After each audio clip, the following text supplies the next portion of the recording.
안녕하세요. 미오름 서원장입니다. 오늘은 쌍꺼풀 재수술 2편에 대해서 이제 영상을 찍어보자 하는데요. 저번 쌍꺼풀 재수술 1편 영상에서 쌍꺼풀 재수술을 하는 일반적인 이제 이유들에 대해서 이야기를 하면서 이제 이유를 통합해보면 한 가지 이유가 있다고 말씀을 드렸었죠. 그죠? 그 이유는 뭐냐면 결국 자연상수에 가깝지 않다 혹은 내 눈에 어울리지 않는다는 이유인데, 그래서 1편에서 자연상수랑 과연 무엇인가, 어떤 형태의 상수인가에 대해서 다뤄보았고요. 오늘 이제 다룰 내용은 이제 세부 유형별로 이제 다뤄볼까 합니다. 그래서 이제 종류는 되게 많겠죠. 쌍꺼풀 재수술이거나 트임 재수술 혹은 눈매 수술, 이런 영역에 대해서 이제 다뤄볼 거예요. 그리고 세부 항목이기 때문에 하나하나씩 이제 영상을 만들어가면서 다뤄보도록 하겠습니다. 오늘은 처음 다룰 내용은 이제 쌍꺼풀 재수술의 가장 흔한 이유 중 하나인 소위 말하는 이제 높은 쌍꺼풀 수술. 환자분들이 말씀하는 소세지 쌍꺼풀이라고 그러죠. 이게 왜 만들어졌는지, 어떤 해결책이 있는지를 다뤄보고자 해요. 화면을 한번 보실게요. 쌍꺼풀이 크다라고 이제 재수술을 생각하시는 분들이 있죠. 근데 이제 크다는 거를 흔히 속어로 이제 소세지 쌍꺼풀이다 이렇게들 이제 표현을 하는데, 이 크다는 정의는 두 가지 요소를 볼 수가 있어요. 하나는 크기만 큰 경우가 있고, 다른 하나는 깊이라는 요소가 있어요. 깊이가 도대체 무슨 말이냐? 크기는 아시죠? 근데 깊이는 무슨 말이냐면, 이 그림에서 보면 알 수 있는데, 여기는 쌍꺼풀이 크고 깊은 거고요. 깊게 들어가 있으니까 윗꺼풀, 접혀 내려오는 쌍꺼풀 윗부분이 이렇게 불룩하게 되죠. 그리고 우측 사진은 그냥 높은 거예요. 깊이가 깊지는 않다는 거죠. 그래서 이제 불룩하게 돼 있지는 않고요. 이런 형태가 이제 높이와 깊이를 둘 다 고려해 볼 수가 있어요. 그래서 그 높이와 깊이를 동시에 이제 관찰해가지고 결정을 내려야 되는데, 유형별로 한번 봐볼게요. 예를 들어서 1차 수술인지 실패로 이런 눈을 가지고 오셨어요. 이거는 높고 깊은 쌍꺼풀이에요. 깊다는 건 무슨 말이냐? 이 깊다는 거의 정의는 이 끌려 들어가 있죠, 살이. 이 안쪽에는 이게 흉이 크게 있는 거죠. 흉이 크게 있으니까 이게 많이 끌려 들어가는 거예요. 끌려 들어가는 거고, 그 결과물로 눈은 동자는 뜨지를 못해. 이게 방해를 하기 때문에. 이 쌍꺼풀이 내 눈 뜨는 힘을 방해하게 돼요. 눈을 감아서 보면 이렇게 흉살이 이렇게 져 있어요. 자, 이게 왜 높고 깊냐? 이 눈을 감았을 때도 이미 쌍꺼풀이 있는 거예요. 흉터로 인해서. 저번에 1편에서 제가 말씀을 드렸지만, 자연 쌍꺼풀, 원래 수술을 안 한 것 같은, 혹은 원래 수술을 하지 않았는데 가지고 있는 쌍꺼풀들은 보면은 눈을 감았을 때는 얕은 선밖에 보이지가 않죠. 그리고 눈을 뜨면서 점점 쌍꺼풀이 이제 진해지는 형태가 돼야 되는데, 이미 이렇게 흉터가 돼서 눈을 감았을 때 이게 선이에요. 흉터로 생긴 쌍꺼풀선. 그러니까 눈을 뜨면은 이렇게 깊게 걸리고 굉장히 튼튼하게는 걸려 있죠. 그죠? 얘가 튼튼하게 걸려 있으니까 눈을 못 뜨게 돼요. 그죠? 그래서 눈매가 이제 떨어져 있죠. 이제 높고 깊은 형태가 다 존재하는 쌍꺼풀이 있고, 그냥 높기만 한 형태의 쌍꺼풀이 있어요. 그냥 높기만 형태가 있고, 이 형태는 그냥 높기만 형태하고는 또 약간 다른 형태인데, 이거는 뭐냐면은 높고 얕지만 꺼져 있는, 눈이가 꺼져 있는 이제 형태예요. 복합적으로 이제 존재한다는 거죠. 그래서 소세지 상수에는 분류를 하면 높고 깊은 형태, 그냥 높기만 한 형태는 어떤 형태냐 하면은 눈 크기에 비해서 선이 높은 경우, 혹은 이렇게 눈을 못 떠서 높아 보이는 경우가 있어요. 이것도 1편에서 제가 이제 설명을 드렸는데, 이게 눈을 개심체하게 뜨면은, 제가 쌍꺼풀이 큰 편은 아닌데 눈을 이렇게 부릅뜨면은 이건 눈매가 증가한 거죠. 눈매가 증가한 건데, 눈 뜨는 힘이 커지면은 쌍꺼풀이 짙어지면서 얕아지게 되는 거고, 눈을 못 뜨게 되면은 눈 뜨는 힘이 약하면 쌍꺼풀이 얕아지면서 크게 돼요. 예를 들어서 이 형태를 분석을 해보면 눈 뜨는 힘이 작죠, 그죠? 눈 뜨는 힘이 작고 쌍꺼풀은 높고 여기는 꺼져 있죠, 그죠? 그러면 이 눈 뜨는 힘을 좋게 하면 이 쌍꺼풀이 작아지느냐? 제일 먼저 해야 될 일이 눈매 교정을 해야 되겠죠. 예를 들어서 눈매 교정을 하면은 이 쌍꺼풀이 작아져요, 저절로. 작아지고, 이 눈매 교정을 하는 것이 우리가 이제 흔히 알고 있듯이 이제 근육 수술한다 그러죠, 그죠? 리베이터근이나 밀러근 같은 눈 뜨는 근육을 조절하는 것도 중요하지만, 눈을 잘 뜰 수 있는 환경을 만들어주는 게 중요해요. 이게 무슨 말이냐? 좌측은 이 흉터 때문에, 흉터하고 높고 깊은 이 쌍꺼풀 때문에 눈을 못 뜨고 있는 거고, 흉터가 방해를 하고 있는 형태고, 이 눈은 꺼진 거 있죠, 위에. 지방의 역할에 대해서 말씀을 드렸죠. 지방이 너무 많아도 안 되고 너무 많으면 쌍꺼풀 안 생기는 거 상식적으로 알고 계시죠. 근데 너무 적어도 똑같은 현상이 생겨요. 그거는 왜 그러냐면 눈을 뜨는 힘이 작아져요. 눈을 뜨기가 힘들어요. 보면 눈 특히 꺼지신 분들, 이렇게 눈두덩이가 꺼져 있는 분들은 눈을 뜨기가 굉장히 뻑뻑하고 힘들다 그러죠. 그래서 눈 뜨는 힘이 이 작아진 원인이 뭔가부터 메꿔줘야 돼. 무턱대고 막 근육 수술을 할 게 아니고 먼저 눈을 잘 뜰 수 있는 환경을 조성해 준 다음에 나머지 모자란 부분을 뭐 근육 수술을 하든지 아니면 눈 뜨는 환경이 잘 조성됐으면 꺼진 부분만 메꿔주든지 하는 방법을 써야 된다는 거죠. 그러면 여기에 대한 수술법들이 뭐가 있느냐, 우리가 이제 흔히 아는 수술들이 눈매 수술을 한다. 그 다음에 제일 먼저 해야 될 일이 이제 기존 유착을 다 풀어야 되겠죠. 특히 이런 경우는 그죠? 깊고 잘못 맺혀 있으니까 기존 유착을 다 풀고 쌍꺼풀을 이제 낮춰야 되겠죠. 그런 것들을 해가지고 자연 쌍꺼풀이 이제 가깝게 만들어줘야 되는 건데, 기존 유착을 다 풀고 새로운 쌍꺼풀을 만드는 방법도 이제 여러 가지죠. 그래서 통상적으로 크게는 두 가지가 있어요. 이 아래에다가 라인을 새로 만들고, 이게 큰 라인이니까 소세지는 라인을 새로 만들고 기존의 흉터를 포함해서 기존 라인을 같이 절제하는 방법이 있고, 이 피부 여유분이 이미 없는 상태이면 어쩔 수 없이 얘는 놔두고 밑에 선으로 절개를 들어가서 위에 있는 쌍꺼풀을 피부는 절제하지 않고 피부 안쪽에서 이제 끊어내주는 방법이죠. 일명 뭐 두줄딱이라고 많이 하죠. 그런 식으로 이제 해야 되는 경우가 있어요. 근데 여기서 주의해야 될 게, 이 하이폴드는 눈매가 떨어져 있는 경우가 되게 많아요. 왜냐하면 무거우니까, 그죠? 공통점은 이거 여기나 뭔가 무거운 게 걸려 있으니까 눈이 제대로 떠지겠냐고요.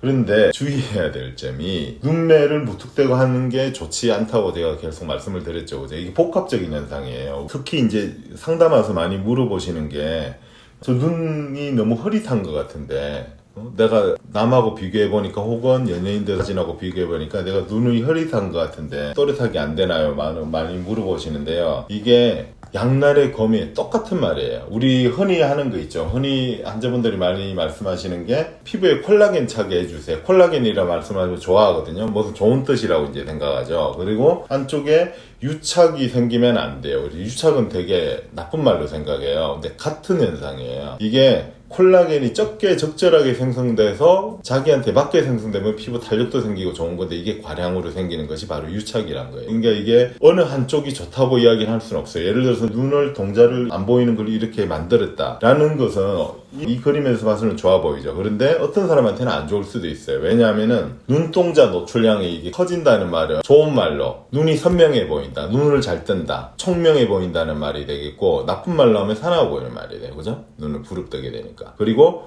눈하고 눈썹 사이가 좁아지게 되고요. 그 눈동자가 결국은 이 눈하고 눈 사이가 좁아진 게 많이 안 보이죠? 이런 형태에서는 괜찮은데, 여기가 좁은 상태에서는 눈매를 하고 나면은 눈하고 눈썹 사이가 좁아지게 돼요. 남자면 오케이예요. 괜찮아요. 원빈 씨 같은 경우 굉장히 이게 눈하고 눈썹 사이가 좁거든요. 남성스럽게 생겼잖아요. 그런데 이 눈하고 눈썹 사이가 여성분들의 경우는 좁아지면 대부분 다 그 형태를 싫어해요. 그리고 또 문제가 또 있어요. 눈매 수술을 하면 쌍꺼풀이 같은 쌍꺼풀인데 여기가 큰데 이렇게 작게 보여요. 같은 높이의 쌍꺼풀이에요. 이 높이는 지금. 그러니까 이거는 눈을 못 뜨고 여기가 꺼져서 쌍꺼풀이 커 보였던 것 뿐이에요. 쌍꺼풀은 이 눈동자의 눈매에 따라서 형태가 틀려져 보일 것이고, 결국 눈매를 교정을 하면 좋을까 안 좋을까 라는 게 항상 이게 개개인 남녀마다 차이가 있는 것이고, 눈의 형태마다 차이가 있다는 거죠. 그리고 얻는 것이 있고 잃는 것이 있고, 그 얻는 것이 많을 때 수술을 이제 선택을 해야 되겠죠. 그럼 또 거꾸로 말해볼까요?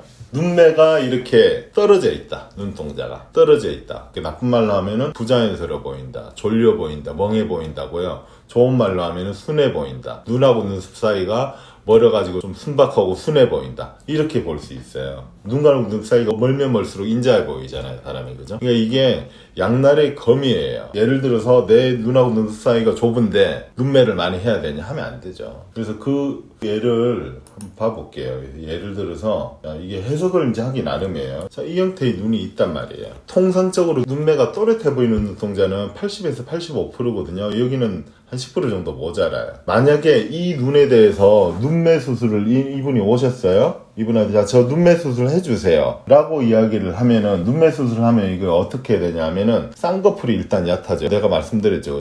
이 쌍꺼풀이 되고 눈매 수술을 하게 되면 쌍꺼풀이 접혀 올라가서 쌍꺼풀이 작아져요. 그럼 눈하고 눈썹 사이는 좁아지고. 그러면 제 개인적으로는 그렇게 생각해요. 남자분이면 오케이예요. 해드려요. 인상이 또 또렷해지고 공격적으로 보이고 남자한테는 오케이인데 여자분들한테는 되도록이면 하지 말라고 말씀드려요. 세 보이거든요, 인상 자체가. 그죠? 여기에 대해서 해석이 의사마다 다를 수 있고 환자마다 다를 수 있다는 거죠. 그런데 이 공간에다가 결국 눈하고 눈썹 사이라는 이 공간에다가 뭘 만드는 거기 때문에 저 땅은 제한되어 있어요. 우리가 집은 한 15평짜리 아파트 사는데 거기다가 방 4개, 화장실 2개 만들 수는 없잖아요. 그죠? 그럼 거실은 어디로 가요? 안 맞다는 거죠. 그래서 그걸 잘 고려해서 본인이 선택하셔야 돼요. 여기에서 눈매만 또렷하게 그대로 여기만 커지는 게 아니에요.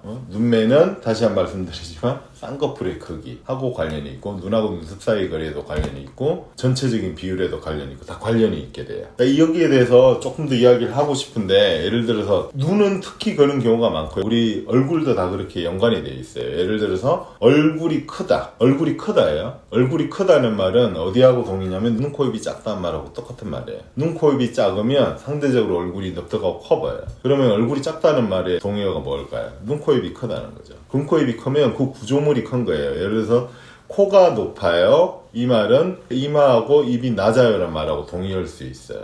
그래서 예를 들어서 어떤 분들이 나는 광대가 너무 큰데 광대 수술을 할 거다 라고 하는데 밸런스의 문제죠. 결국 그죠. 광대가 커 보이는데 실제로 광대가 넓고 커 보이는 형태인지 아니면 속에 있는 구조물들 있죠. 광대 옆에 있는 이마, 코, 턱 이런 게 작은지 그 밸런스를 봐야 된다는 거죠. 무턱대고 이제 줄인다고 여기 답은 아니라는 거죠. 그래서 자기 얼굴에 밸런스를 잘 봐가지고 해야 된다는 이야기고요. 이건 이제 제가 사진을 갖고 온데 이제 우측은 서양인의 쌍꺼풀 형태죠. 그죠? 아웃폴드 형태고 이거는 동양인의 쌍꺼풀하고는 원리 자체가 틀려요. 우리하고는 좀 틀린 게 있어요. 이게 뭐가 틀리냐면은 뼈가 돌출이 되어 있는 구조가 많고 여기 꺼져 있는 구조가 많아요. 꺼지면서 실제 쌍꺼풀보다 높게 끌려 올라가고 그 다음에 안쪽에 지방하고 살은 부족하고 이런 형태이기 때문에 이게 자연스럽고 가능한 거지 결국은 이런 식으로 해가지고 이렇게 그림을 그리다 보면 이런 그림이 나오는 거죠. 이거는 만약에 처음부터 이 눈을 계획을 했다 그러면 좀 다른 수술을 해야 돼요. 안쪽에다가 골격을 바꿔주는 수술을 해야지 이게 가능하겠죠. 그죠? 살두께도 우리가 동양인이 훨씬 두껍고 하기 때문에 이 형태의 눈은 안 나와요. 나올 수 있는 사람이 있는데 동양인도 되게 드물죠. 피부가 얇으면서 골격이 뚜렷하고 눈은 커야 되고 그런 요건이 다 맞아야지 이는 아웃폴드가 잘 어울린다는 거죠. 동양인 사람들은 대부분 다 이 앞쪽에 있는 몽고주름이 있죠. 몽고주름에 의해서 쌍꺼풀망이 거의 결정된다고 보시면 돼요. 이게 우리 동양인 얼굴은 몽고주름이 뚜렷한 사람이 있고 이 서양인처럼 왕창 열린 사람은 잘 없어요. 뚜렷하거나 아니면은 좀 열려있거나 좀 열려있는 사람은 인폴드나 뭐 인아웃이 가능한데 완전히 이렇게 몽고주름이 심한 분들은 거의 인폴드를 해야지 어울려요. 거기에 눈에 다 선이 그렇게 나와 있어요. 그 선 중에 하나를 골라서 하는 거지 이걸 무턱대고 이 눈을 만들어주세요 이게 이렇게 해서 안 된다는 거죠. 그런 거고 쌍꺼풀의 또 재수술의 이제 시기에 대해서 이제 문의하시는 이제 구독자분들이 많으셨어요. 그런데 이제 원리에 대해서 되게 궁금해 하시는 것 같더라고요. 근데 책에는 어떻게 돼 있냐면은 통상적인 재수술 있죠. 눈뿐만 아니고 뭐 코라든지 뭐 여러 가지 그죠? 가슴 수술도 그럴 테고 그는 통상적인 재수술 보통 6개월로 잡혀 있어요. 그 6개월 후의 기준이 뭐냐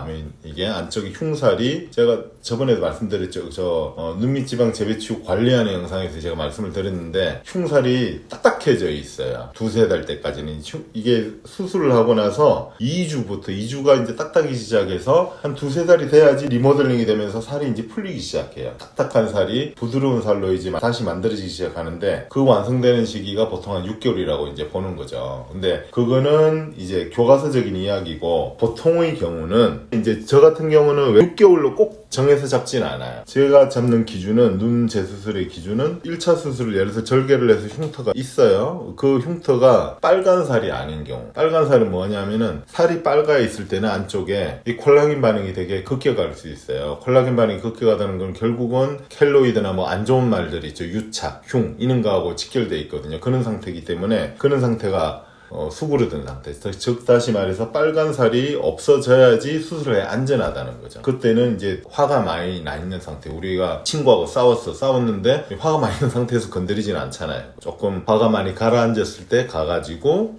이제 이야기해가지고 달리는 게 좋죠. 그죠? 이게 살도 마찬가지죠. 빨간 거는 나 건드리면 화낼 거야 라고 이야기를 하고 있어. 거기에다 대고 하면은 안 좋다는 거죠. 그런데 그 예외가 있죠. 재수술도 그래서 해서 무조건 6개월 기다려야 되겠다 이건 아니에요. 왜냐하면은 이 눈 뜨는 힘이 있죠. 눈 뜨는 힘. 이 눈 뜨는 양을 줄이는 수술을 했는데 뭔가 이상이 생겼어. 이건 되도록 빨리 해야 돼요. 안 그러면 유착이 생기면 그 근육 쪽이거든요. 굉장히 나중에 수술하기 힘들 수가 있어요. 조금 다소 무리가 있더라도 눈 떠는 눈매 수술을 했는데 큰 문제가 있을 경우는 빨리빨리 이제 조기 치료하는 것이 좋다. 이런 말씀입니다. 그러면은 쌍꺼풀이 있는 눈을 없앨 수도 있나요? 없앨 수도 있어요. 그거 참 재밌는 질문인데 없앨 수는 있어요. 근데 그거는 결국은 없애서 얻는 개인이 얼마인지가 살펴봐야죠. 없애는 거하고 안 없애는 거하고. 예를 들어서 쌍꺼풀이 여기 있어요. 이거를 완전히 없앨 수가 있어요. 완전히 없애려면 요 쌍꺼풀 있죠. 이보다 낮은 쪽에 절개를 해서 이 유착을 풀어주고 여기 쌍꺼풀 선 있죠. 생긴 부위는 없애면서 이렇게 미세봉합을 해주면 없앨 수는 있어요. 없앨 수는 있는데 저는 그 수술은 안 해요. 무슨 문제가 있겠죠, 그죠? 왜 문제가 생기죠? 되게 심플하죠. 살을 잘라내게 되잖아요. 이 살은 이유가 있잖아요, 그죠? 이 여유분이 없어지잖아요. 그래서 이 살이 모자라면 어떻게 되죠? 움직임에 무슨 장애가 느껴지겠죠, 그죠? 이거는 그 장애가 없는 사람들에 의해서는 가능할 텐데 그렇지 않은 사람한테서 피부 여유분이 조금이라도 모자라게 되면 여기는 굉장히 불편하게 돼요. 그래서 저는 그 수술은 되도록이면 하지 말아야 된다고 생각해요. 자, 봐볼게요. 근데 이 쌍꺼풀이 있고 없고는 차이가 되게 커요. 있는 사람하고 없는 사람의 차이는 우리가 눈을 떴다가 감았다 눈을 떴다가 감았다 이걸 막 수천 번 반복하죠. 하루에. 그러면 어떻게 눈을 뜰 때마다 위로 치게 되죠. 그죠? 쌍꺼풀 있는 부분이. 그래서 눈 처짐이 덜해져요. 같은 동일 모양일 때 있는 사람하고 없는 사람하고 눈 처짐이 없는 분이 빨리 일어나요. 그건 이제 무쌍이신 분하고 쌍수 있는 분하고 동일한 형태에서 이렇게 가보시면 알아요. 차이가 많이 지게 되죠. 그래서 얻는 게 많기 때문에 굳이 자기 있는 쌍수를 강제로 없애고 이럴 필요는 없다는 말이죠. 결국은 오늘 이야기를 이제 요약을 해드리면 결국 개개인마다 다 틀리다는 거예요. 그리고 제일 중요한 게가 제가 계속 드린 말씀이 있죠. 눈 크기를 변화는 못 시켜요. 눈 크기가 변하려면 눈이 튀어나와야 된다 그랬죠. 눈이 크고 작고의 이야기는 아나골이 작아져야 돼요. 그럼 눈이 밖으로 나가겠죠. 눈이 여기에 이제 담겨 있잖아요. 우리 눈이 주먹처럼 이렇게 뇌에서 나와서 이렇게 담겨 있는데 아나골이 작아져야지 눈이 밖으로 나오는 거예요. 우리가 하는 수술은 이 눈을 건드리지 않은 상태에서 쌍꺼풀 수술을 하든 눈매를 하든 트임을 하든 뭐 이런 거기 때문에 안으로 눈이 세팅되어 있는 상태에서 눈이 안에 들어가 있는 상태에서 이걸 넓혀주는 건 한계가 있다는 거죠. 그래도 여전히 안으로 들어가 있는 눈인데요. 그죠? 그러면 뭐가 맞느냐? 여기에 눈의 안으로 들어가 있는 눈에 즉 서양인하고 동양인 눈의 차이겠죠. 그죠? 서양인은 밖으로 나와 있는 눈들이 많잖아요. 그 상태에서 이 비율에 맞는 거를 해야죠. 10평짜리 아파트에다가 화장실 2개, 방 4개 어떻게 만들어요? 거실 다 없어지죠. 그죠? 결국 쌍꺼풀이라는 수술은 눈과 눈 사이에다 이 공간에다 하는 거고 이 공간이 제한이 있고 눈 크기에 맞는 쌍꺼풀을 만들어야 되고 그래야지 수술한 티가 아니고 재수술을 안 할 가능성이 많다는 거죠. 제가 이제 항상 드리는 말씀이 있거든요. 이거 사진 많이 갖고 오세요. 환자분들께서 보여주면 훨씬 좋아요. 그래서 이분이 사진을 의사한테 갖고 와서 보여주는 사람이 빨리 파악이 돼요. 이분이 원하시는 게 이거구나. 근데 거기에 대해서 이제 말씀을 드릴 거 아니에요. 그런데 그 사진은 남의 사진인 거죠. 내 사진 아니에요. 그래서 내 얼굴에 꼭 눈이 아니라도 뭐 코 수술도 마찬가지, 뭐 눈 밑도 마찬가지 내 얼굴에 맞는 형태를 찾으셔야 돼요. 영상 잘 보셨나요? 앞으로도 좋은 영상으로 찾아뵙겠습니다. 이상으로 미오름 서원장이었습니다.